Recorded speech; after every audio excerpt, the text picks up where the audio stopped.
السلام علیکم ورحمۃ اللہ وبرکاتہ۔ الحمد للہ رب العالمین والصلاة والسلام علی سید الانبیاء والمرسلین نبینا محمد وعلی آلہ واصحابہ اجمعین، اما بعد۔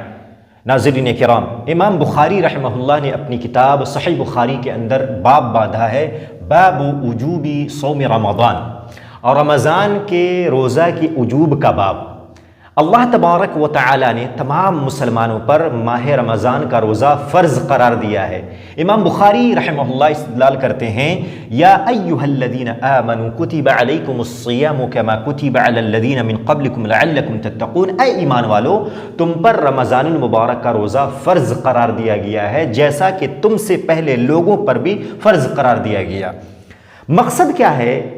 مقصد یہ ہے کہ تم تقوی گزار بن جاؤ، متقی بن جاؤ، پرہیزگار بن جاؤ۔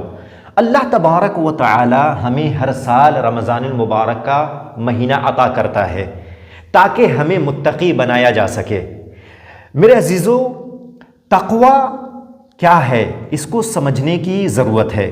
تقوی کہتے ہیں ان تمام چیزوں کو حلال سمجھنا جنہیں اللہ رب العالمین نے حلال قرار دیا ہے، اور ان تمام چیزوں کو حرام سمجھنا جنہیں اللہ رب العالمین نے حرام قرار دیا ہے۔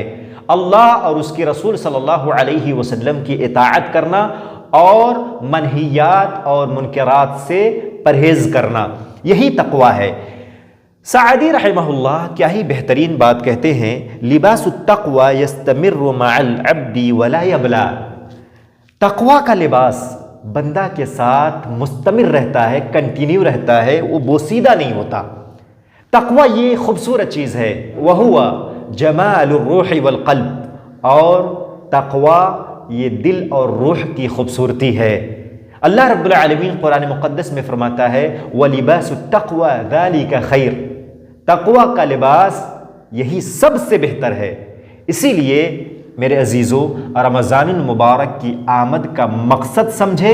اللہ رب العالمین نے ہمیں رمضان المبارک کا مہینہ کیوں دیا ہے، اس پر غور کریں اور اسے اپنی زندگی کے اندر نافذ کرنے کی کوشش کریں۔ والسلام علیکم ورحمۃ اللہ وبرکاتہ۔